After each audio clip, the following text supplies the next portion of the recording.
चलिए welcome welcome TSC JE NEET channel पे आपका बहुत बहुत स्वागत है। मेरा नाम अंकुश है और यहाँ पर हम अपना लेक्चर नंबर 2 स्टार्ट करने जा रहे हैं।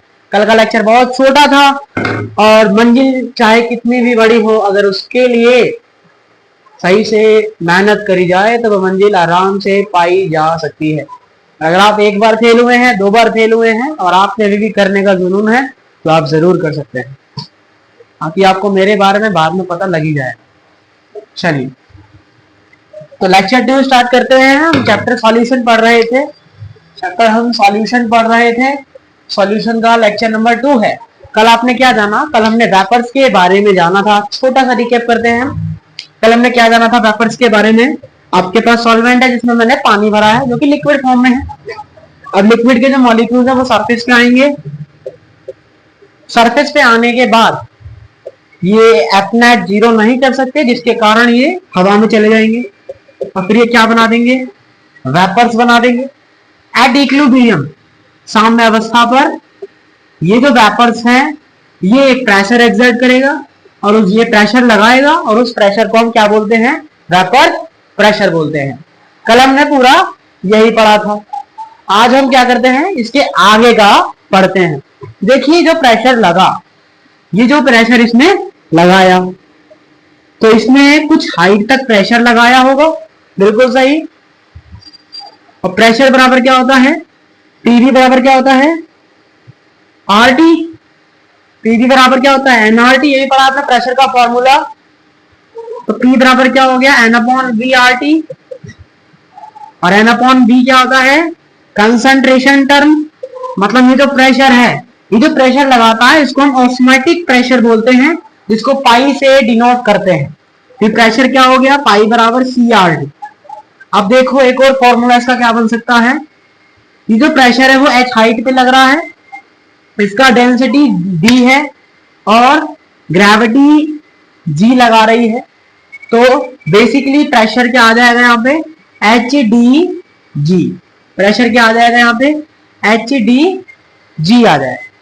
समझ आया? Pressure is equal to what? CRT and CRT is equals to what? HDG। Pressure बराबर क्या आ गया? CRT which is equals to HDG। तो ये हमने यहां से समझा। इसी प्रेशर को क्या बोलते हैं? Osmotic pressure. ये क्या है आपका?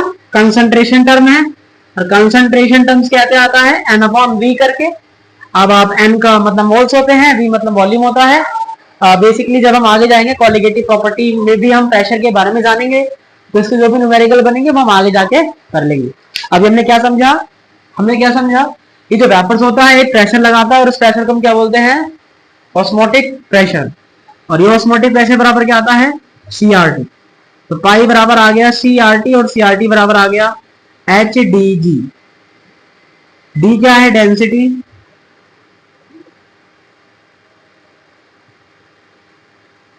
जी वही ग्रेविटी, इसका वैल्यू 10 या 9.8 होता है। और एच हो गया हाइट। और इसी को हम बोलते हैं ऑस्मोटिक प्रेशर।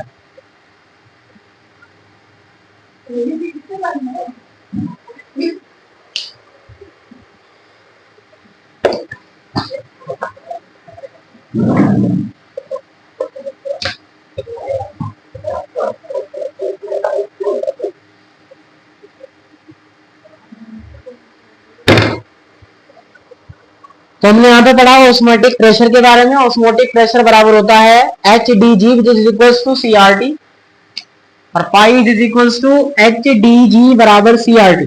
ये हमने समझ लिया ये कैसे आया। और इसी को ऑस्मोटिक प्रेशर बोलते हैं जो कि वेपर प्रेशर के थ्रू लगता है। इसके बाद हमने क्या पढ़ना है? इसके बाद हमें कोई क्वेश्चन लिखना है। एक क्वेश्चन हमारे पास ये दिया है, इससे रिलेटेड, इसी टर्म पे रिलेटेड जेई एडीवी एडवांस 2025 में इसी से क्वेश्चन भी आया है। HDG बराबर CRT करना था और अपना आंसर वहां से आ जाता। एक क्वेश्चन दिया है, for which of this container vapour pressure is maximum at temperature T। हमसे बोला है कि वेपर प्रेशर मैक्सिमम कब होगा? एट टेम्परेचर T पर। और हमें कुछ कंटेनर्स यहां पर बना के दिए हुए हैं।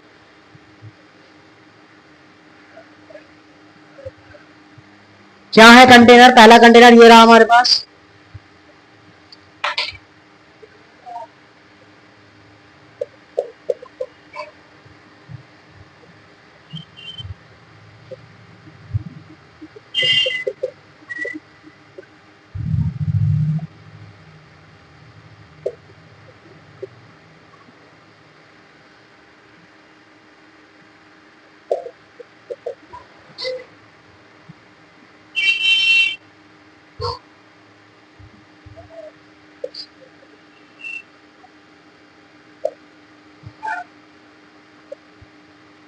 फिर उन्होंने बोला है कि इनमें से किस कंटेनर में से किस किस कंटेनर में वेपर प्रेशर मैक्सिमम होगा एट टेम्परेचर टी पर।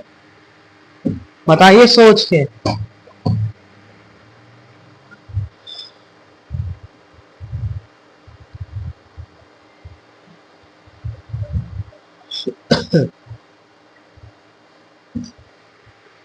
तो हमने अभी प्रेशर का टर्म भी लिखा था, अभी तक सोच भी लिया होगा। प्रेशर बराबर क्या होता है? CR।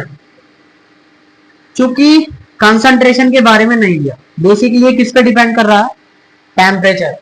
हम क्या बोल सकते हैं कि जो प्रेशर होता है only depends on temperature, so that means temperature सबका सेम है, सब में लिक्विड भरा हुआ है। किस किस में वेपर प्रेशर होगा वो हमसे जो है यहाँ पे पूछ रहा है। तो यहाँ पर वेपर प्रेशर और लिक्विड ये वाला जब भी साइन आ जाता है दैट मीन्स हमें कंडीशन इक्विलिब्रियम की दी है। चूंकि कंडीशन इक्विलिब्रियम की है दैट मीन्स यहाँ पर सैचुरेटेड वेपर्स आ गई, मतलब इक्विलिब्रियम का कंडीशन बन गया है और वेपर सैचुरेट हो गए हैं, मतलब यहाँ पर वेपर प्रेशर मैक्सिमम रहेगा। चूंकि दूसरे वाले का टेम्परेचर भी T है और यहाँ पर इसके ऊपर कोई भी पिस्टन नहीं रखा है दैट मीन्स यहाँ भी वेपर बनेगी और वो भी क्या आएगी? मैक्सिमम ही आएगी, क्योंकि सेम लिक्विड है और सेम टेम्परेचर है। और कंसंट्रेशन के बारे में इन्होंने कुछ नहीं बोला, मतलब कंसंट्रेशन सबकी सेम है, हमें लगभग यही मानना है। तो लिक्विड सब में सेम भरा है, टेम्परेचर सबका T है, तो यहाँ पर जो वेपर बनेगा वो भी मैक्सिमम होगा और यहाँ जो वेपर बनेगा वो भी मैक्सिमम होगा। लेकिन यहाँ वेपर्स मैक्सिमम नहीं होगा क्योंकि यहाँ पर पिस्टन आ रहा है, तो वो प्रेशर को दबाएगा जिसकी वजह से यहाँ पर वेपर्स हमें देखने को नहीं मिलेगी। सेम कहानी यहाँ पर भी रहेगी, यहाँ पर वेपर प्रेशर मैक्सिमम होगा लेकिन यहाँ पर लिक्विड भरा है, लेकिन यहाँ पर लिक्विड बहुत कम है, तो लिक्विड सारा उड़ जाएगा। यहाँ पर आप देख सकते हो सबसे कम कंसंट्रेशन है, सबसे कम क्या है यहाँ पे? लिक्विड का कंसंट्रेशन होने के कारण ये सारा वेपर्स में बन जाएगा और वेपर कभी मैक्सिमम इसमें आएगी ही नहीं, मतलब इसमें कभी भी इक्विलिब्रियम का कंडीशन बनेगा ही नहीं। खुद सोच के देख लीजिए, हमने बहुत कम पानी लिया है तो सारा वेपर उड़ जाएगा, इक्विलिब्रियम का कंडीशन ही नहीं आएगा, और इक्विलिब्रियम का कंडीशन नहीं आएगा तो ये वेपर प्रेशर मैक्सिमम नहीं हुआ। यहाँ पिस्टन लगा दिया, वेपर प्रेशर मैक्सिमम नहीं हो पाएगा। यहाँ पर और इन तीनों केसों में हमें वेपर प्रेशर मैक्सिमम देखने को मिलेगा, कंसंट्रेशन भी बरकरार है और वेपर्स भी इसमें बन रहे हैं, टेम्परेचर सबका T है। तो इसलिए ऑप्शन 1, ऑप्शन 2 और अपना ये तीनों ऑप्शन हमारे क्या हो गए? इसके करेक्ट हो गए। तो कौन सा बोला था वेपर प्रेशर मैक्सिमम कब होगी?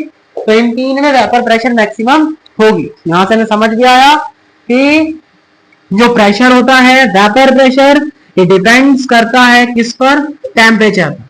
Vapour pressure depends on temperature.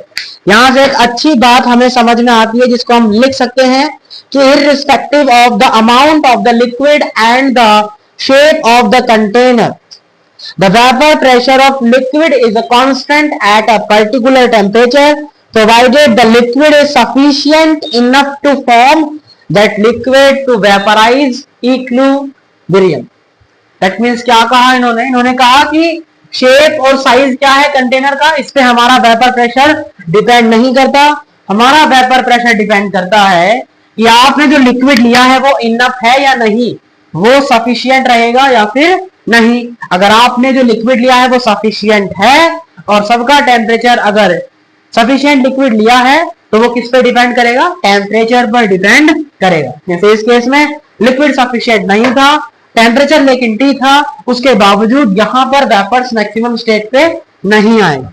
यही बात यहाँ पे लिखा है, irrespective of the amount of the liquid and the shape of the container, the vapor pressure of liquid is a constant at a particular temperature, provided आपको जो liquid दिया है वो sufficient होना चाहिए ताकि इक्विलिब्रियम का कंडीशन बन सके।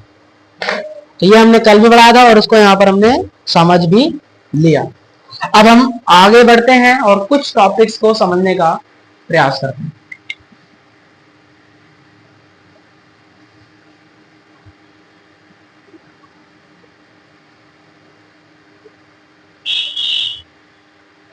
इसके आगे का टॉपिक्स है why vapour pressure of a pure liquid depends only on temperature.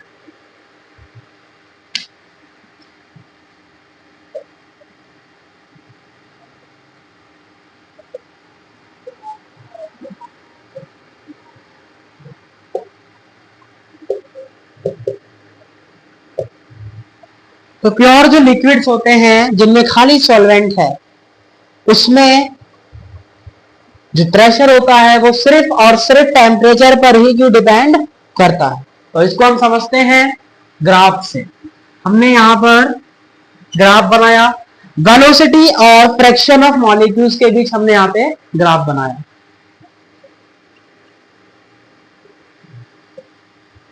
और ये मॉलिक्यूल्स हैं, इसे आप वेलोसिटी कह सकते हैं। यहां हमने वेलोसिटी लिया, मतलब मूवमेंट कितनी तेज वो चल रहे हैं, और यहाँ पे फ्रैक्शन लिया है मॉलिक्यूल्स का।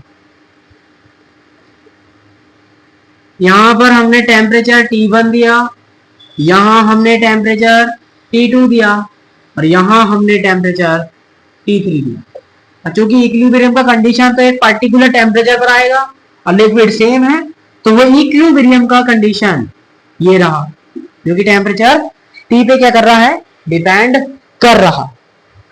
इस टेम्परेचर को हम T बोल देते हैं। तो यहां पर हमने क्या देखा कि अगर मैं टेम्परेचर T2 देता हूं तो भी ये इक्विलिब्रियम का कंडीशन T पर आ रहा है, लेकिन इसके केस में मॉलिक्यूल्स ज्यादा हैं। कैसे ज्यादा है, क्योंकि इसका ग्राफ इतना हाइट का बन रहा है। इसका मतलब T2 देने पर इसमें जो फ्रैक्शन ऑफ मॉलिक्यूल्स थे, अणुओं की जो संख्या थी इसमें ज्यादा आ रही है। लेकिन मैंने टेम्परेचर इसे T1 दिया तो यहां पर फ्रैक्शन ऑफ मॉलिक्यूल्स की संख्या कम हो गई, और जैसे ही मैंने इसे टेम्परेचर T3 दिया तो इसमें मॉलिक्यूल्स की संख्या और क्या हो गई, कम हो, क्या हो गई, कम हो गई। तो इसीलिए जो अपना प्रेशर होता है वो किस पे डिपेंड करता है, टेम्परेचर पर। कैसे, अगर यहां पर ज्यादा मॉलिक्यूल चल के आए, यहां पर ज्यादा मॉलिक्यूल आ रहे हैं, यहां पर अणुओं की संख्या ज्यादा है, इसका मतलब ये प्रेशर भी क्या लगाएंगे, ज्यादा लगाएंगे। इसका मतलब T2 में प्रेशर भी क्या होगा, ज्यादा होगा। लेकिन जब टेम्परेचर T1 देते हैं तो मॉलिक्यूल्स और फ्रैक्शन की संख्या घट गई, T1 से कम हो गई। इसका मतलब ये प्रेशर लगाएगा लेकिन इससे कम लगाएगा, और नीचे वाला इससे कम प्रेशर लगाएगा। इसका मतलब कि अपना जो वेपर प्रेशर होता है प्योर लिक्विड का, ये किस पे डिपेंड करता है, टेम्परेचर पर। यहां पर हम ये भी कह सकते हैं कि T2 is greater than T1 is greater than T3, so pressure be P2 P1 P3, ऐसा हमें कंडीशन प्रेशर का देखने को मिले, ऐसा हमें कंडीशन देखने को मिलेगा। किसका, वेपर प्रेशर। और ये क्या है, ये इक्विलिब्रियम का कंडीशन है। इक्विलिब्रियम कंडीशन नहीं है, ये मिनिमम टेम्परेचर है जिस पर ये जो फ्रैक्शन है मॉलिक्यूल्स के वो क्या हो जाएंगे, अपनी सरफेस को छोड़ के हवा में चले जाएंगे। तो ई नोट क्या है, ई नोट वो टेम्परेचर है या वो मिनिमम टेम्परेचर है जिसपे जो मॉलिक्यूल्स हैं लिक्विड के वो अपनी सरफेस को छोड़कर वेपर बना लेंगे। तो वो मिनिमम टेम्परेचर T है। इतना टेम्परेचर देना ही पड़ेगा तब जाके हमारी क्या बनेगी, वेपर बनेगी। तो वो ये टेम्परेचर है। बाकी हमने समझा कि वेपर प्रेशर का जो प्योर लिक्विड है उसका जो वेपर प्रेशर होता है ये सिर्फ और सिर्फ टेम्परेचर पर डिपेंड करता है। सोचिए, समझने का प्रयास करते हैं। हमने एक तरफ फ्रैक्शन ऑफ मॉलिक्यूल्स लिए थे, मतलब जो लिक्विड है उसमें अणुओं की संख्या को हम ये यहां रख दिया, अणुओं की संख्या में यहां रख दिया, संख्या अणु की है मॉलिक्यूल्स की, और यहां पर वेलोसिटी चाल कितनी स्पीड से वो जा रहे। अब मैंने टेम्परेचर T2 दिया, तो टेम्परेचर ज्यादा होने की वजह से ज्यादा लोग चल के आएंगे, तो यहाँ पर फ्रैक्शन ऑफ मॉलिक्यूल्स भी ज्यादा होगा। जैसे ही टेम्परेचर T1 दूंगा तो वेलोसिटी कम हो गया, तो यहाँ पर फ्रैक्शन ऑफ मॉलिक्यूल्स भी कम हो जाएगा। T3 दूंगा तो फ्रैक्शन ऑफ मॉलिक्यूल्स और भी ज्यादा कम हो गया। क्योंकि ऊपर वाले में पार्टिकल्स ज्यादा है, molecules of fraction of molecules ज्यादा है, दैट मींस कि इसका प्रेशर भी ज्यादा होगा, इसका प्रेशर उससे कम होगा और उसका प्रेशर उससे कम। हमने यहाँ पे ये सब जाना और ये जान लिया कि जो प्योर लिक्विड होते हैं उनका वेपर प्रेशर सिर्फ और सिर्फ किस पे डिपेंड करता है, टेम्परेचर पे डिपेंड करता है। तो ये हो गया हमारा पहला आंसर कि भैया जो वेपर प्रेशर होते हैं प्योर लिक्विड पे, ये सिर्फ और सिर्फ टेम्परेचर पर ही डिपेंड्स क्यों करते हैं। अब दूसरा एक्सप्लेनेशन देखते हैं। ये तो हमारा पहला एक्सप्लेनेशन हो गया, अब हम दूसरा एक्सप्लेनेशन देखते हैं। दूसरा एक्सप्लेनेशन हम यहां से देख सकते हैं, अभी हम पढ़ के आए कि पीवी बराबर होता है एनआरटी, मतलब पी बराबर हो गया n upon V R T. That means जो प्रेशर है इज प्रोपोर्शनल टू टेम्परेचर। हमने फिजिक्स में बेसिक मैथ की क्लास में पढ़ा था कि कोई चीज किसी के प्रोपोर्शनल होती है तो उसका ग्राफ हमें ऐसे देखने को मिलता। अगर ये वाला इसके प्रोपोर्शनल है तो इसका मतलब जो ग्राफ होगा वो हमें स्ट्रेट लाइन में देखने को मिलेगा। तो यहां भी प्रेशर और टेम्परेचर एक दूसरे के प्रोपोर्शनल हैं। दैट मींस प्रेशर और टेम्परेचर में जो ग्राफ देखने को मिलेगा वो हमें एक स्ट्रेट लाइन ग्राफ देखने को मिलेगा। इसका मतलब pressure is depends to temperature. हम ऐसा ही सोच रहे होंगे, लेकिन ऐसा नहीं, हमें स्ट्रेट लाइन वाला ग्राफ देखने को नहीं मिलता। हमें कैसा ग्राफ देखने को मिलता है, ऐसे टाइप पैराबोलिक शेप में हमें ग्राफ देखने को मिलता है। इसका मतलब डायरेक्ट हम कहें तो कि जो प्रेशर होता है वो टेम्परेचर पे डायरेक्ट डिपेंड नहीं करता। क्यों डिपेंड नहीं करता डायरेक्ट, क्योंकि इसमें ये वाली टर्म भी आ गई, इसमें एन बाय बी वाली टर्म भी आ गई। एन बाय बी वाली क्या टर्म है, कंसंट्रेशन का टर्म है। क्योंकि कंसंट्रेशन भी आ गया है, इसीलिए जो प्रेशर है ये टेम्परेचर पे डिपेंड नहीं करेगा। प्रेशर किस पे डिपेंड नहीं करेगा, डिपेंड नहीं करेगा। लेकिन मैं अलग अलग सॉल्यूशन की बात कर रहा हूं, क्योंकि मैं टेम्परेचर चेंज करता रहूंगा। अगर मैं टेम्परेचर चेंज करूंगा तो प्रेशर भी चेंज होगा। लेकिन अगर मैं क्या करूं, एन और वी दोनों को कांस्टेंट कर दूं। माना मेरे पास एक प्रेशर P1 है जिसका इक्वेशन ये बना, P1 बराबर है nRT1, टेम्परेचर T1 है। एक बार मैंने प्रेशर 2 लिया जिसमें भी ये कहानी देखने को मिली कि प्रेशर क्या है, T2 है। अब मैंने यहां पे क्या किया, मैंने N और V को कांस्टेंट कर दिया। मैंने इसमें क्या करा, मोल्स और वॉल्यूम को कांस्टेंट कर दिया। इसका मतलब मैं चाहे टेम्परेचर T1 रखूं चाहे मैं टेम्परेचर T2 रखूं, दोनों में मोल्स और वॉल्यूम क्या रहेगा, इक्वल रहेगा। दोनों में मोल्स और वॉल्यूम क्या रहेगा, इक्वल रहेगा। तो उस केस में जब मैं दोनों को डिवाइड करूंगा यहाँ क्या देखने को मिलेगा कि P1 upon P2 it's proportional to T1 upon T2। That means कि pressure 1 is proportional to T1 and pressure 2 is proportional to. ये तभी संभव है जब N और V क्या होंगे, लेकिन अगर N और V कांस्टेंट नहीं हुए तो ग्राफ हमारा ऐसा नहीं बने।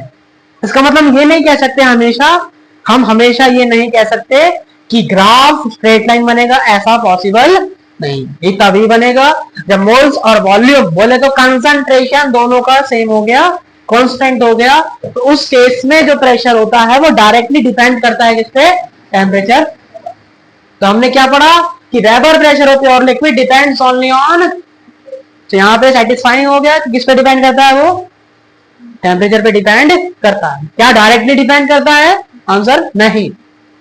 प्रोपोर्शनल नहीं करता, P बस टेम्परेचर पे डिपेंड करता है। अब कैसे डिपेंड करता है हम आगे देखेंगे, लेकिन हम ये नहीं कह सकते कि pressure is proportional to temperature, this is wrong.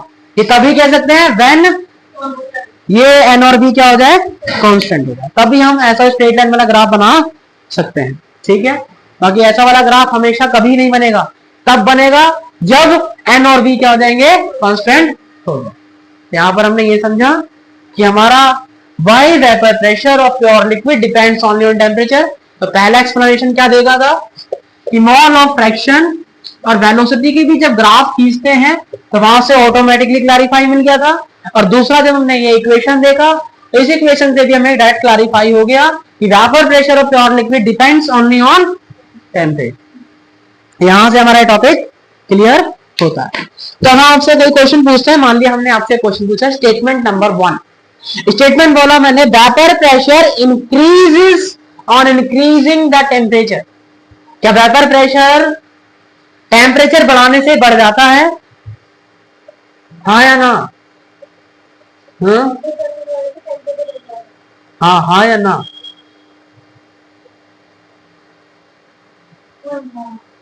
कैसे? हाँ, मैं कह रहा हूं टेम्परेचर बढ़ाने से वेपर प्रेशर बढ़ता है, नहीं बढ़ता? कैसे बढ़ता है? अरे टेम्परेचर बढ़ा रहा हूं तो प्रेशर कैसे बढ़ रहा है? अभी हमने पढ़ा था कि फ्रैक्शन जब यहाँ पे देखा था और वेलोसिटी में जब ग्राफ देखा था तो वहां देखा था कि जब जैसे टेम्परेचर मैंने इंक्रीज किया तो उस सेगमेंट में फ्रैक्शन ऑफ मॉलिक्यूल, अणुओं की संख्या ज्यादा हो गई। चूंकि अणुओं की संख्या ज्यादा हो गई तो ऑटोमेटिकली प्रेशर क्या हो जाएगा, इंक्रीज कर जाएगा। तो क्या होता है, स्टेटमेंट हमारा सही है। फ्रैक्शन ऑफ मॉलिक्यूल्स, मॉलिक्यूल्स की संख्या, मॉलिक्यूल्स का फ्रैक्शन बढ़ जाने की वजह से अपना जो प्रेशर है वो बढ़ जाएगा। तो हम कह सकते हैं कि vapour pressure increases on increasing the temperature. Statement 1 क्या हो गया हमारा, सही हो गया। लेकिन जो स्टेटमेंट 2 है,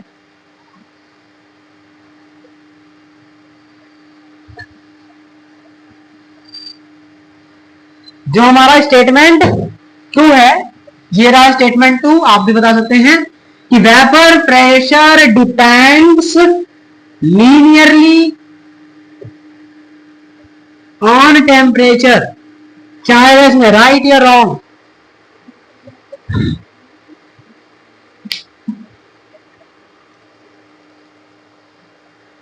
क्या आएगा?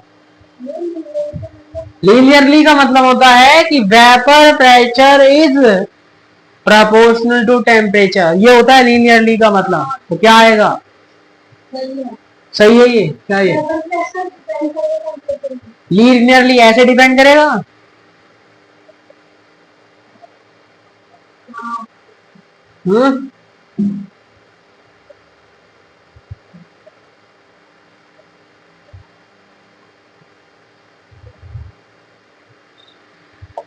अभी यहां पे हमने पढ़ा था कि vapour pressure is not depends linearly on temperature.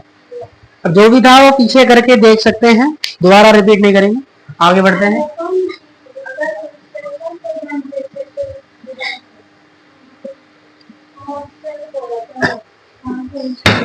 अब हम आगे बढ़ते हैं।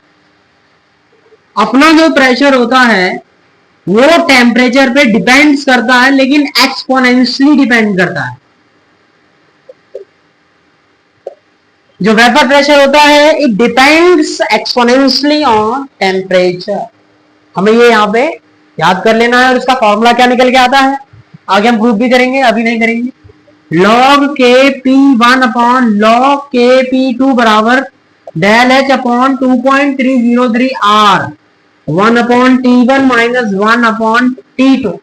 तो ये हमारा फॉर्मूला है किसका, वेपर प्रेशर। अगर हमको निकालनी है, हमें क्या निकालनी है, वेपर प्रेशर, तो उसको निकालने का फॉर्मूला ये है क्या, कि वेपर प्रेशर log Vp मतलब vapour pressure 1, vapour pressure 1, vapour pressure 2 मतलब पहली जो वेपर प्रेशर थी वो, दूसरे की जो प्रेशर थी वो, इज इक्वल्स टू क्या, delta H upon 2.303 R multiply में 1 upon T1 minus 1 upon T।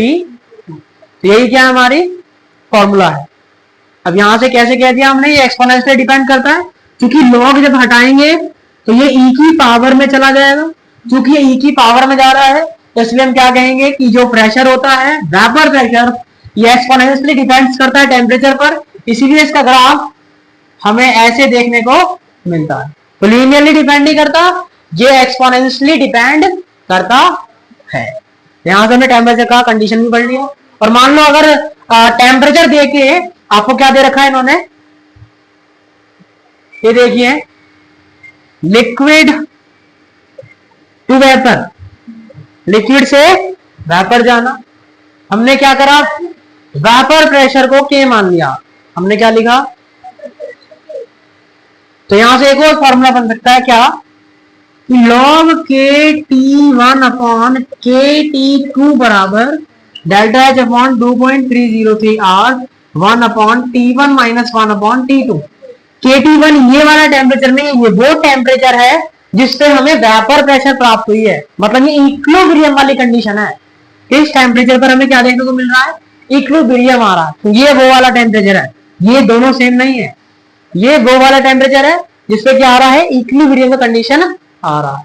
तो वो K T one upon K two टू करें और उसको बराबर कर दे delta upon 2.303 R 1 upon T one minus 1 upon T two के, तो हमें वहां से भी अपने प्रेशर वगैरह जो भी क्वेश्चन में पूछेगा वो वहां से हम निकाल सकते हैं।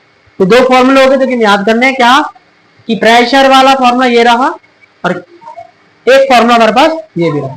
तो यहां से हमें चीजें क्लियर करें, लेकिन ये तभी समझ आएगा जब हम एक आध क्वेश्चन करेंगे। बाकी एक बार फिर समझते हैं कि vapour pressure upon vapour pressure two log is equals to, formula ये होता है, याद करना है। वेपर प्रेशर जिस टेम्परेचर पे बन रहा था वो यहां लिख देंगे, जिस टेम्परेचर पे दूसरा वेपर प्रेशर प्राप्त हो रहा था उसको यहां लिख देंगे, लॉग लगा देंगे, डिवाइड करेंगे और फिर इसको यहां बराबर कर देंगे। तो T1 और T2 जो भी पूछा होगा वहां से वो हमें मिल जाएगा। तो इस तरीके से हम कह सकते हैं कि टेम्परेचर और वेपर प्रेशर एक्सपोनेंशियली डिपेंड्स करते हैं। और ये दो फॉर्मूले जो कि हम यहाँ पे याद कर लेने हैं, आगे बढ़ते हैं। यहां से हमारे पास एक क्वेश्चन है,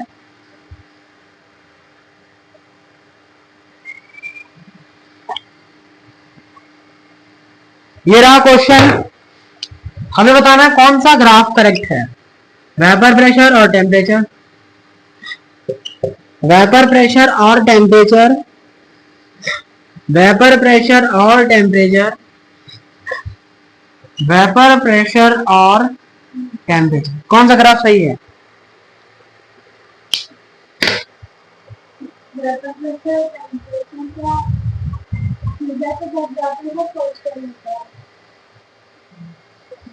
कौन सा आएगा इसमें फटाफट?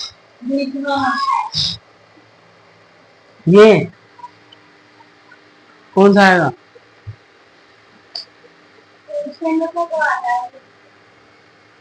कौन सा आएगा वो बताना। ये वाला, इतना समझाने के बाद भी मूर्ख। हमने क्या लिखा, लॉग एक्सपोनेंशियली डिपेंड करता है, इसलिए अपना आंसर ये आ गया।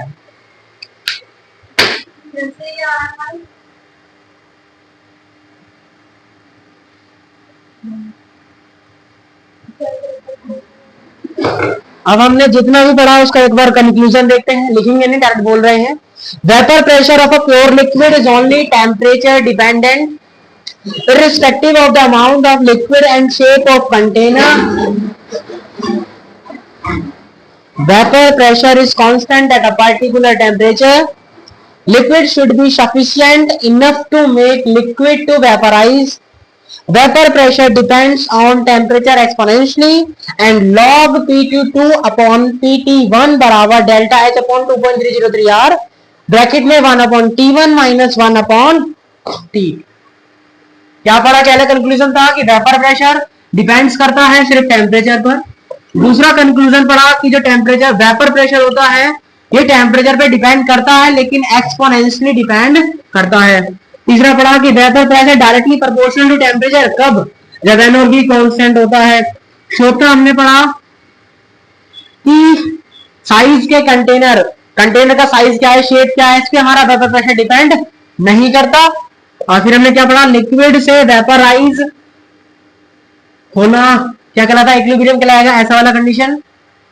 और फिफ्थ हमने क्या पढ़ा कि log P T1 वही प्रेशर 1 प्रेशर 2 बराबर del H upon 2.303 R 1/T1 minus 1/T2।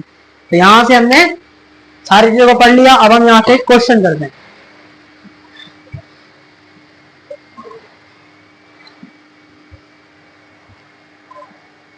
हमारा पहला क्वेश्चन ये रहा, मुंह से बोल देते हैं, समझ लेना। Vapour pressure of a pure liquid is 1.5 atmospheric.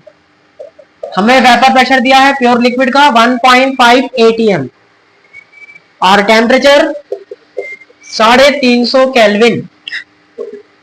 कह रहा है कि यदि टेम्परेचर को 500 केल्विन कर दे तब प्रेशर क्या होगा। और ऑप्शन ये रहे, 1 एटीएम, 1.5 एटीएम से कम, 1.5 एटीएम से ज्यादा, 2.143 ATM, 2.143 greater than ATM, 7 ATM, या हमें नहीं आता। क्या आएगा इसमें बताओ जल्दी से। आप भी करिए पॉज करके, जैसे भी 1 मिनट का समय दिया, फटाफट करके था क्या आएगा इसमें।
हो गया जल्दी।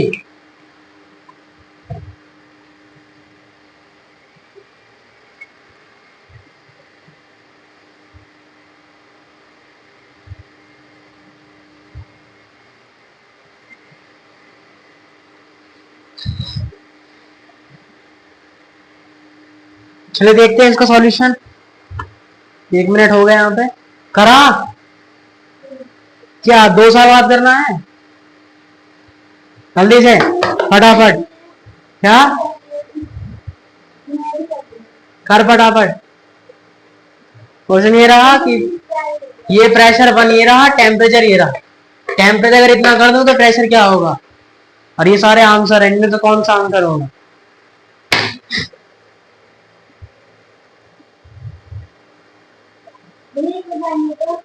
घर से पेन के लिए लेके आइए, मुझे नहीं पता।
तो देखते हैं इसे कैसे करना है। पेन से तो नहीं हो सकता और ना ही आपसे हुआ होगा, देख लीजिए कैसे करना। तो जिसको थोड़ा सा ज्ञान है वो डायरेक्ट ऐसे काम करेगा कि pressure is proportional to temperature, जो कि गलत है, ऐसा होता नहीं है, लेकिन वो ऐसे ही करेगा। और वो क्या करेगा कि दो प्रेशर दिए तो ऐसा करते P1 अपॉन P2 बराबर C1 अपॉन T2। प्रेशर 1 ये रहा, T2 ये रहा, टेम्परेचर 1 ये रहा और टेम्परेचर 2 ये रहा। दोनों को सॉल्व करेंगे, 535। तो P2 आ गया 1.5 मल्टीप्लाई 10/7 पॉइंट आया। तो प्रेशर आ गया 15/7। कैलकुलेट करेंगे, 7 दूनी 14, 7 एकम 7, 7 चौक 28, मतलब 2.1418। अब वो क्या करेगा फिर, इसको जाके टिक कर देगा, क्या मेरा आंसर आ गया। लेकिन ऐसा नहीं, क्या ऐसा होता है? नहीं होता, मतलब ऐसा पॉसिबल नहीं। टेम्परेचर मैंने क्या किया है, बढ़ाया है। एक तो तरीका ये भी है कि मुझे ये फॉर्मूला पता है, कौन सा, लॉग PT1 अपॉन PT2 बराबर, या प्रेशर 1 अपॉन प्रेशर 2 बराबर del H upon 2.303 R 1 upon T1 minus 1 upon T2। T1 भी दिया, T2 भी दिया, आर का वैल्यू कुछ होता है, लेकिन हमें ये नहीं पता। इसका मतलब ये फॉर्मूला तो लगेगा नहीं, इसका मतलब लगेगा तो यही, लेकिन थोड़ा दिमाग से। इसका मतलब ये आंसर तो नहीं आएगा, क्योंकि मैंने क्या किया है,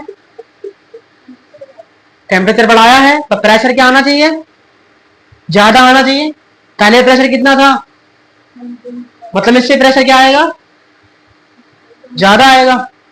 टेम्परेचर बढ़ाएंगे तो प्रेशर भी बढ़ेगा, इसका मतलब ये तो आंसर नहीं है। यहाँ पे प्रेशर 1.5 से कम बता रहा है, मतलब ये भी आंसर नहीं है। यहाँ 1.5 से ज्यादा है, जो ज्यादा वाले चाहिए, ये सही है। क्या एग्जैक्ट 2.13 आएगा, नहीं, इससे ज्यादा ही आएगा।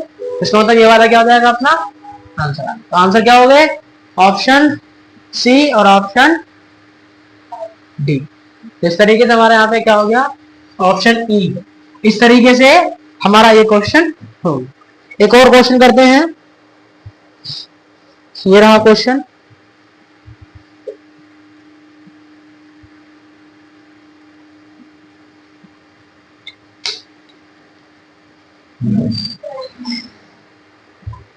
ये रहा क्वेश्चन, ये रहा कंटेनर जिसका टेम्परेचर है 300 केल्विन, और एक ये रहा कंटेनर जिसका टेम्परेचर है 400 केल्विन।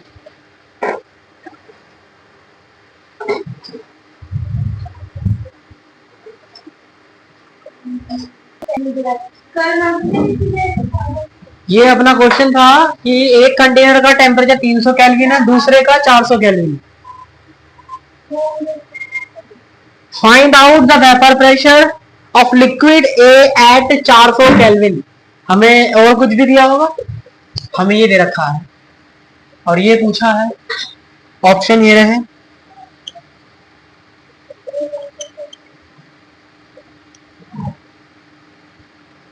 क्या आएगा इसका आंसर, बताओ फटाफट। ये क्या है, ये प्रेशर 1 है, ये टेम्परेचर, फिर ये रहा टेम्परेचर 2 और प्रेशर पूछा है। 1 मिनट का समय।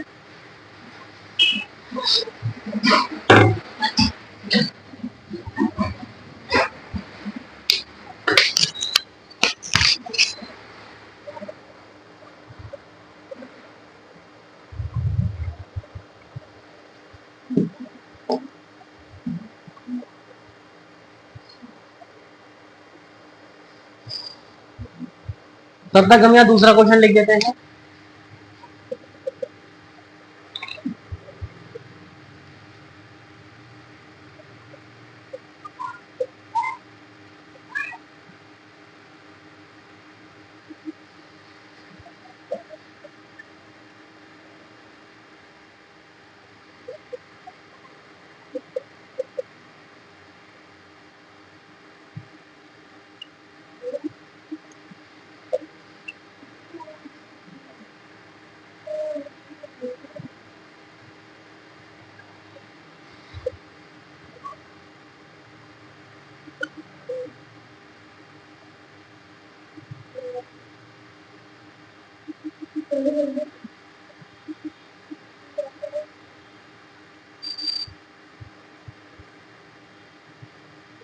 ट्राई करो फटाफट क्वेश्चन।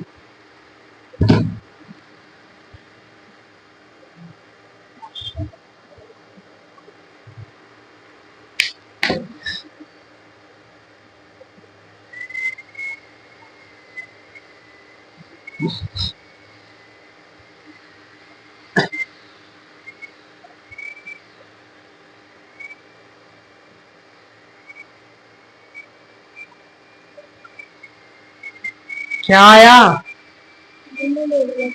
क्या आया आंसर? तो क्यों नहीं किया फिर देर से?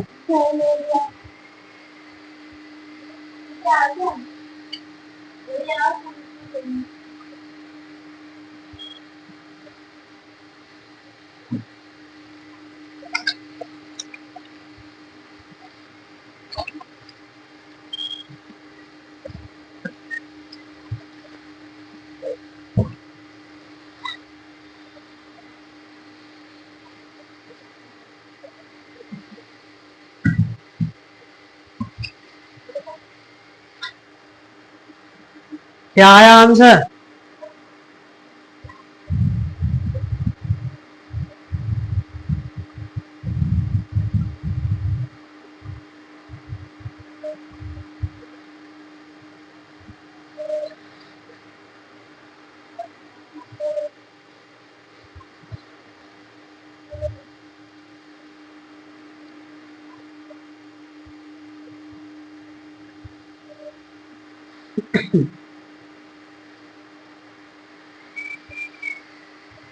हो गया?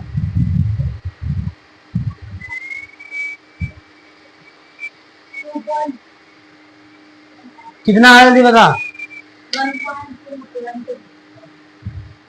क्या आ रहा है? तेरा क्या आ रहा है? थोड़ा पेन कर। लग क्या है? क्या आया है? मुझे क्या बता, फटाफट आंसर बता। इतना समय नहीं कि यहीं पे मैं रुका रहा हूँ बैठ के। अगला ट्राई कर तब तक।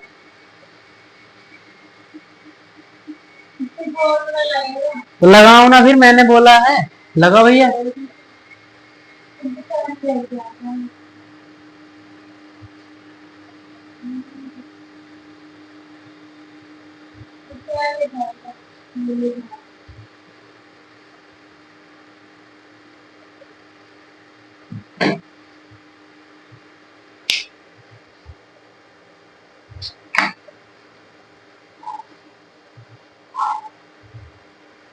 क्या आया? करो भैया ट्राई जल्दी से।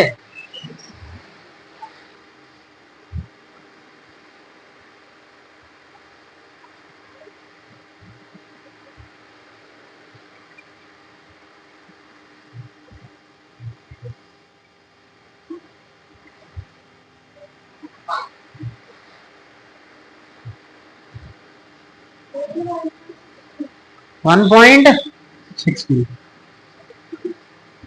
अब देखते हैं इसका आंसर क्या आता है।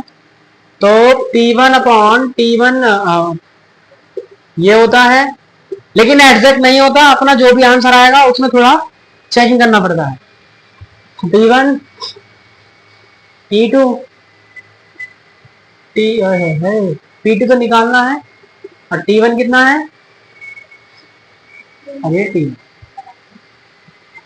इधर जाएगा, और ये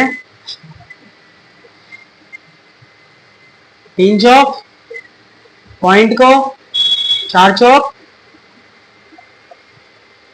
डिवाइड करेंगे, 1.6 ATM आया। क्या ये आंसर होगा? ये आंसर नहीं होगा। क्यों नहीं होगा? क्योंकि ये फॉर्मूला करेक्ट नहीं है। हमने क्या करा है? टेम्परेचर बढ़ाया है, इसका मतलब प्रेशर भी बढ़ेगा। इसका मतलब 1.2 से तो ज्यादा ही आएगा। इसका मतलब ना तो 1.2 होगा और ना तो 1. बताइए दो आंसर। अपना आंसर क्या है? मतलब ये तो नहीं होगा। क्या इससे कम होगा? नहीं, तो इससे ज्यादा होगा। तो इसलिए आंसर क्या हो गया? ये अपना आंसर आ गया। अपने फॉर्मूला लगाया, आंसर 1.6 ATM आ रहा था, लेकिन ये आंसर नहीं लेते हैं, इससे ज्यादा वाला लेंगे क्योंकि हम टेम्परेचर इंक्रीज कर रहे हैं। इसलिए आंसर क्या हो गया? 1.80 एटमॉस्फेयर। अगला क्वेश्चन करो फटाफट। समझ आ गया कैसे करा? बिल्कुल पिछले वाले क्वेश्चन की तरह ही था। अगला क्वेश्चन फटाफट।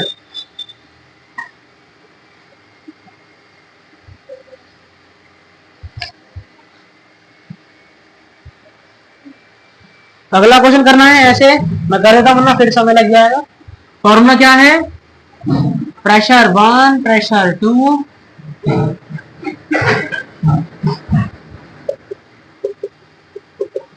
यही होता है। तो लगा देते हैं खाली। प्रेशर 1 कितना है? 1 atmosphere. Calculate the vapour pressure of pure water at 60 degree Celsius and 100 degree Celsius is atmosphere and डायलेज वेपराइजेशन ऑफ वाटर बराबर 9800 केल्विन पर मोल। करो एक बार ट्राई, मैंने फॉर्मूला बता दिया, करो से फटाफट।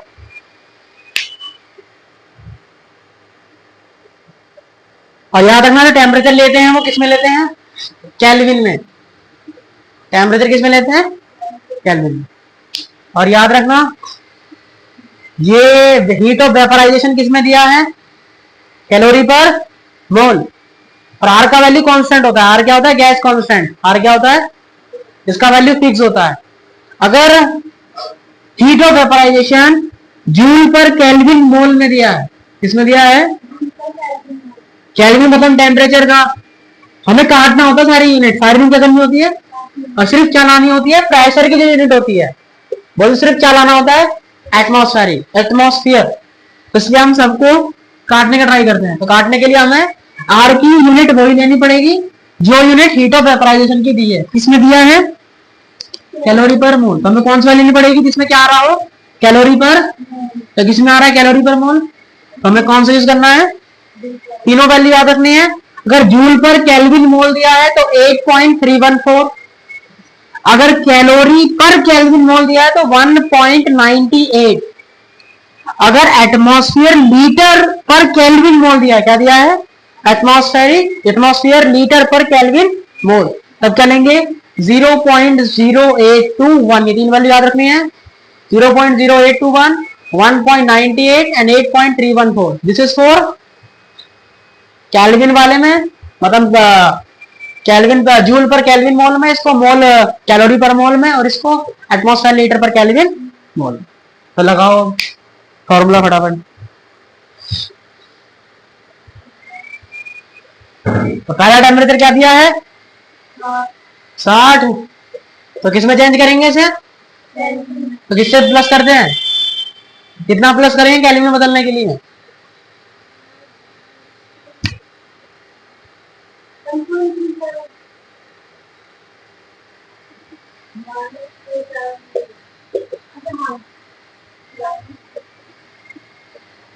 तीन सौ 33 केल्विन हो गया टेम्परेचर 1। टेम्परेचर 2 हो जाएगा अपना 100 प्लस 273, बोल तो 373 केल्विन। अब सब वैल्यू पता है, सिर्फ वैल्यू पुट करना है। तो लॉग प्रेशर 1 निकालना है, प्रेशर 2 कितना है? 1 है कि 10 है? 1 एटमॉस्फेरिक है, मतलब 1 यहाँ पे बराबर डेल एच कितना है? 9800। यहाँ 1.98, यहाँ 1 अपॉन में 333 और दूसरा 373 यहाँ आ गया। अब इसको सॉल्व करना पड़ेगा, कैलकुलेशन बहुत बड़ी है इसमें। तो 1 से P1 कटा तो खाली P1 ही आएगा बस। तो अब सॉल्व करते हैं। सॉल्व करिए भैया, गुणा भाग बहुत लंबा है। जब हम पेपर में बैठेंगे तो हमें वैल्यू दे रखा होगा, क्योंकि मैं पूरा आंसर ई की टर्म में चढ़ाऊंगा, तो फिर मुझे ई का वैल्यू चाहिए होगा। तो वैल्यू हमें पेपर में दे रखा होगा, हमें डायरेक्ट एक बार समझ लिया कैसे करना होता है बस। तो ये सब छोड़ के रख देना। बाकी कैसे होगा? पहले एलसीएम लेंगे दोनों का, फिर ये इधर जाएगा, फिर ये इधर आएगा। यहाँ पे ये हो गया, ये रखा 1 2 3, इसको 2 मान लेते हैं। 1.9 है, लगभग 2 मान सकते हैं। और इसको 2.5 मान लेते हैं, लगभग 9800 अपॉन 2.5 मल्टीप्लाई में 2, इससे काटा तो ये 49 आ गया।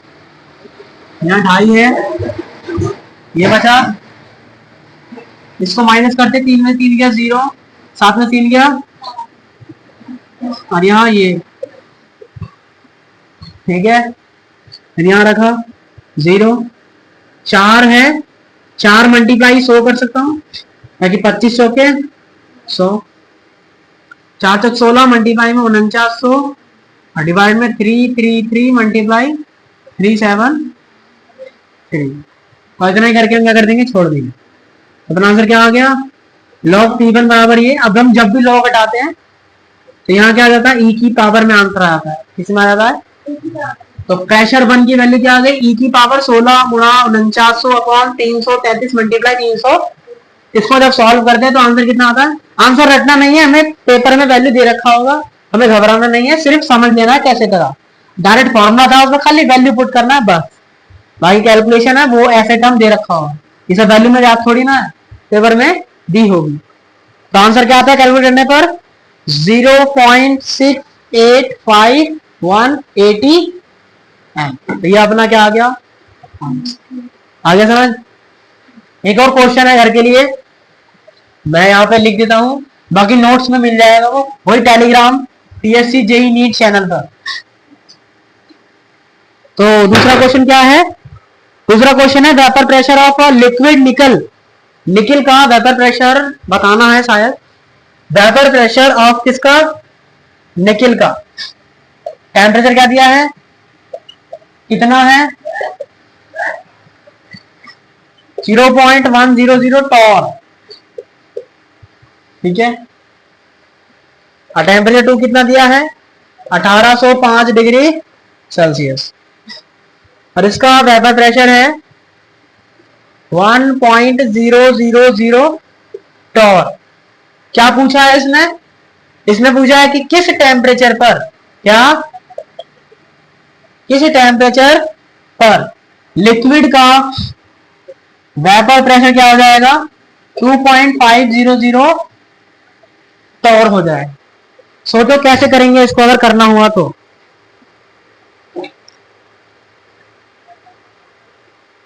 इसका आंसर आता है सॉल्व करने के बाद 2169 केल्विन। कैसे करेंगे बताओ,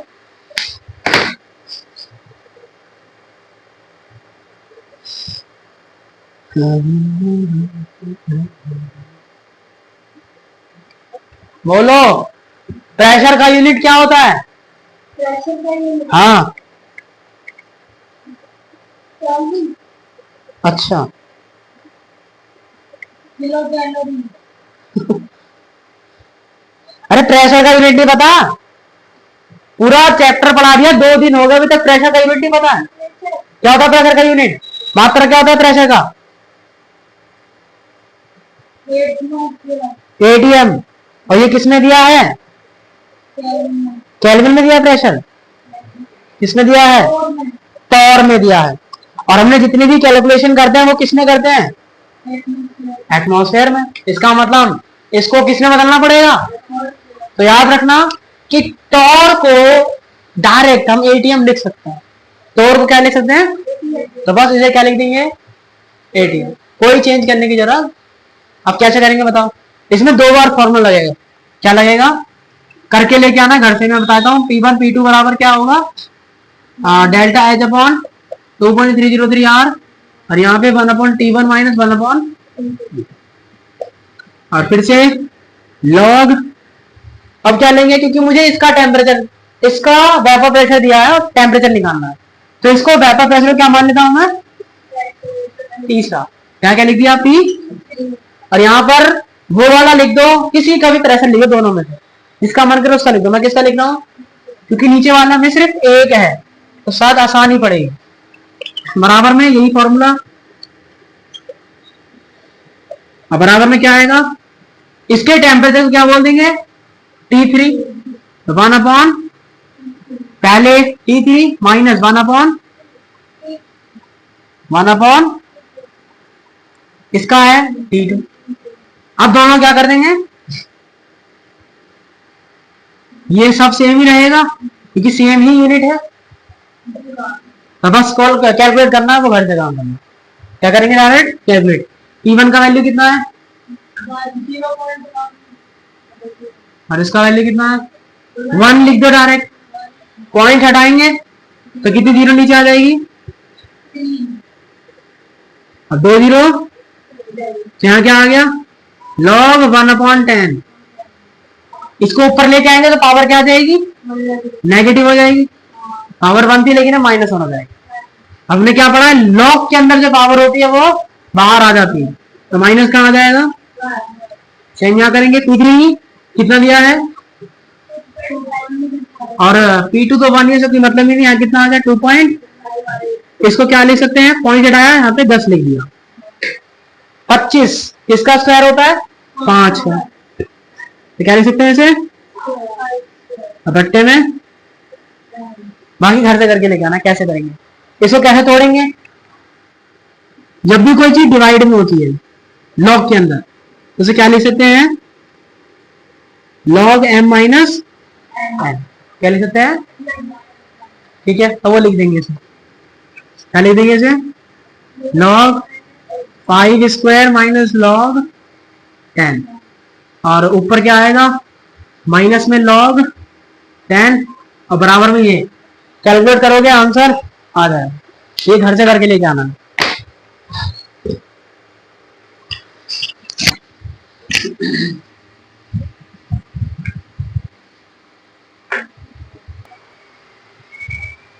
तो ये हमारा क्वेश्चन है, घर के लिए होमवर्क है, मैंने पूरा बता ही दिया है, सिर्फ तुम्हें कैलकुलेशन करके लेके आनी है। लॉग वाले कैलकुलेशन को भी मैंने यहाँ पे सॉल्व कर दिया है। अब सॉल्व करके जो भी आंसर आए कल बताना, कल इसको हम फिर से देखेंगे। और log 5 का वैल्यू कितना होता है log 5 का वैल्यू 0.74 कितना होता है 0. ये लिखेंगे। और log 10 का वैल्यू कितना होता है 1 कितना होता है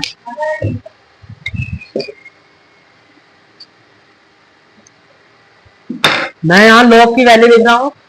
log 10 का वैल्यू कितना होता है 1। log 5 का वैल्यू कितना होता है log 2 का वैल्यू 0.6 और 0.3। log 4 का वैल्यू नहीं लिखना है ठीक है। log 3 का वैल्यू होता है 0.48 और log 7 का वैल्यू होता है 0.84। ये हमें वैल्यू याद करनी है log की। अब यहां से सॉल्व भी कर सकते हैं।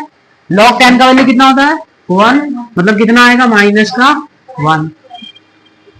log ये पावर क्या आ जाएगी हाँ ये क्या हो जाएगा 1।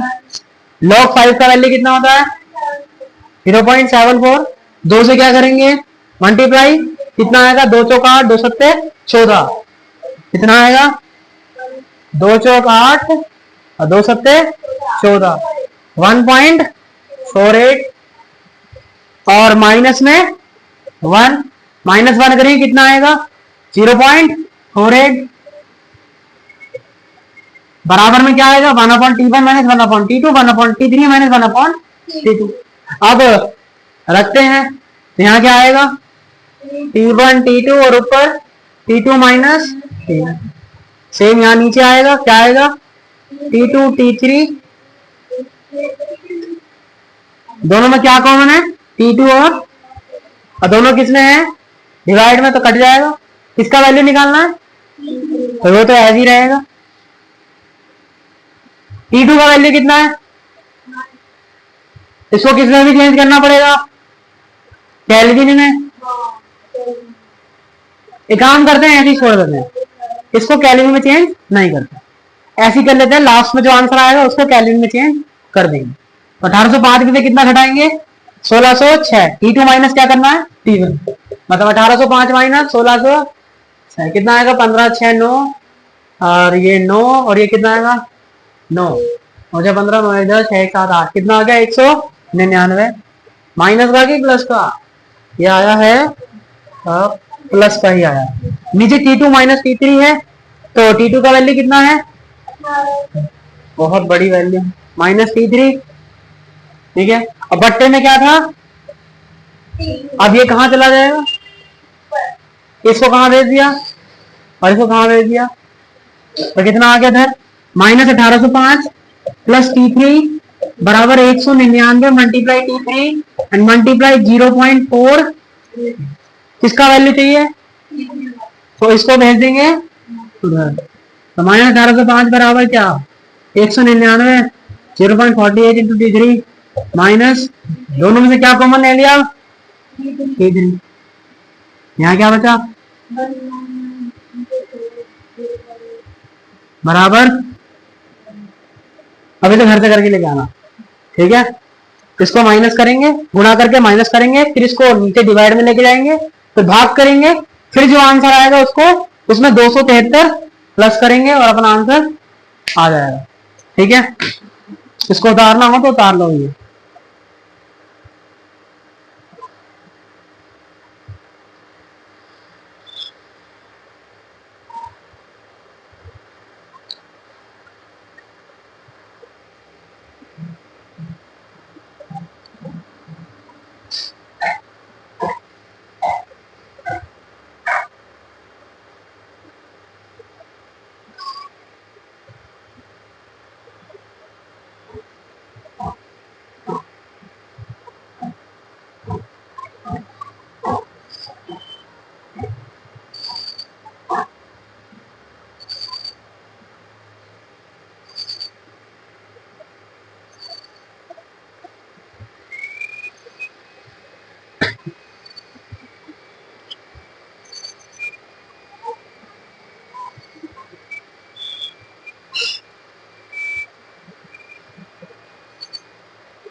ठीक है, तो देख लिया हमने, इसमें शायद कुछ गड़बड़ है, इसको हम ऐसे तोड़ नहीं सकते, क्या नहीं करते हम इसे, डिवाइड वाली चीज को माइनस में नहीं लिख सकते, माइनस वाली को किस में लिख सकते हैं, लेकिन डिवाइड वाले को किस में नहीं लिख सकते, ये गड़बड़ हो गया बस। फिर क्या हो जाएगा 2.5, तो log 2.5 की वैल्यू कितना होता है, log 2.5 का वैल्यू होता है, अभी कैलकुलेट करके देखते हैं, log 2.5 ये पेपर में दे रखा होगा, ये वैल्यू हमें 0.39 कितना होता है, 0.39, इसका वैल्यू कितना आया, और ऊपर कितना आया माइनस, ठीक है। यहाँ कितना लिखेंगे 39, अब मल्टीप्लाई करके देखते हैं क्या आंसर आता है। तो 0.39 मल्टीप्लाई किया 199, यहाँ आता है 79 के करीब, यहाँ क्या आता है पूरा सॉल्व करने पे 79, ये उधर जाएगा तो कितना आएगा 79 T3 बराबर 1805 प्लस T3, -1 आ रहा है, कोई गड़बड़ तो नहीं क्या -1 में, यहाँ हमने T1 रखा है, तो इसका प्रेशर था 0.100, इसका 1.00, ठीक है, माइनस में आया, ठीक 10,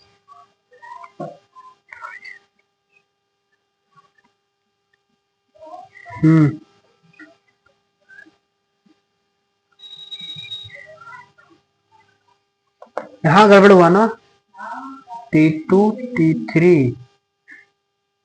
ठीक ही तो है, हाँ ठीक है, अच्छा फिर इधर आएगा T3 बन जाएगा 78 T3 बराबर 1805, माइनस का आ रहा है, ये गड़बड़ है, माइनस का साइन नहीं आना चाहिए, प्लस आना चाहिए, तो यहाँ पे कुछ गड़बड़ किया होगा, यहाँ हमने कुछ गड़बड़ किया होगा, यहाँ P1 आएगा, पहले P2 आएगा, T1 है तो पहले प्रेशर ये वाला आएगा, फिर नीचे आएगा ये वाला प्रेशर, ठीक है,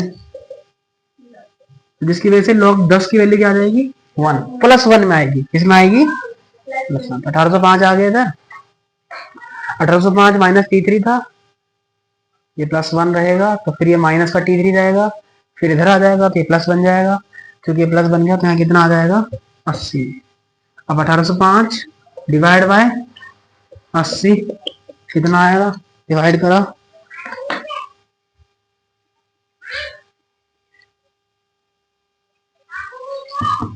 22.5 के समथिंग आ रहा है, तो इसमें 273 प्लस करेंगे तो आंसर अपना गलत आ रहा है जी, कल देखेंगे फिर इसको क्या गड़बड़ किया है इसमें, कल करके लेके आते हैं। बाकी होमवर्क ठीक है, होगा यही कंसेप्ट, कहीं कैलकुलेशन में एरर किया।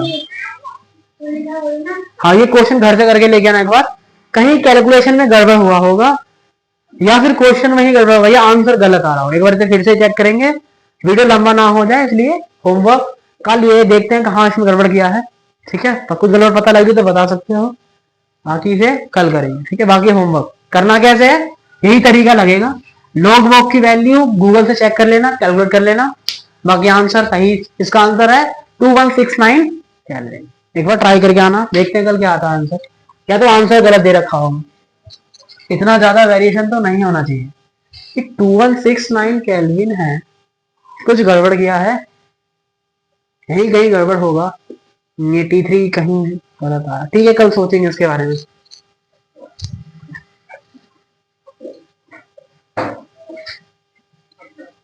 हेलो माइक टेस्टिंग है ना, ठीक है। फिर क्वेश्चन कल करेंगे। देखा क्वेश्चन कितना भयंकर था, ये क्वेश्चन भयंकर था, क्या भयंकर था इसमें, कैलकुलेशन ही कैलकुलेशन, ऐसे ही कैलकुलेशन आते फिजिकल केमिस्ट्री में। अब वो तो अब हम जब रेगुलर बेसिस पे करेंगे तो समझ में आ जाएगा। इस क्वेश्चन में क्या था समझ नहीं आया, वो लॉग ने कुछ हमें दिक्कत कर दिया, वहीं कुछ गड़बड़ किया होगा, या फिर क्वेश्चन गलत होगा या आंसर गलत होगा, चेक करेंगे क्या है, कल बता देंगे इसके बारे में, ठीक है। आगे बढ़ते हैं और समझने का प्रयास करते हैं। आगे का टॉपिक है वेपर प्रेशर फॉर सॉल्यूशन। क्या जी, नहीं नहीं ये आज का टॉपिक नहीं है, कल का टॉपिक है। अब हम पढ़ेंगे इंट्रामोलिकुलर फोर्स वेपर प्रेशर पे क्या प्रभाव डालता है, क्या पढ़ेंगे हम, क्या जी, इंट्रामोलिकुलर फोर्सेस। अब देखिए इंट्रामोलिकुलर फोर्स क्या होते हैं, अंतरा आणविक बंध की दो मॉलिक्यूल्स हैं, ये आपस में जो बॉन्डिंग कर रहे हैं, अट्रैक्शन आकर्षण बल, वो क्या होता है इंट्रामोलिकुलर फोर्स। सॉलिड में इंट्रामोलिकुलर फोर्स क्या होता है, ज्यादा होता है, सॉलिड में इंट्रामोलिकुलर फोर्स क्या होता है, ज्यादा होता है। अगर इंट्रामोलिकुलर फोर्स ज्यादा होगा तो ये आपस में एक दूसरे से ज्यादा क्लोज होंगे, आपस में दूसरे से ज्यादा क्या होंगे, ये क्लोज होंगे, मतलब क्या होंगे, एक दूसरे से पास होंगे। इसलिए सॉलिड में ये आईएमएफ सबसे ज्यादा होता है। सॉलिड का पैकिंग बहुत क्रिस्टल है, लेकिन लिक्विड में दूर दूर होता है, इसकी वजह से वो लिक्विड फॉर्म में होता है, गैस में होता ही सबसे कम होता है, नेग्लिजिबल होता है। अब देखो अगर आईएमएफ स्ट्रॉन्ग होगा तो वेपर प्रेशर कम बनेगा या ज्यादा बनेगा, दिमाग लगाओ अपने आप। एक तरफ लिक्विड है एक तरफ सॉलिड है, किसको गर्म करेंगे तो वेपर प्रेशर जल्दी बन जाएगी, वेपर किसमें जल्दी बन जाएगी, कम टेम्परेचर पर, लिक्विड में, क्योंकि उसका आईएमएफ क्या है, कम है।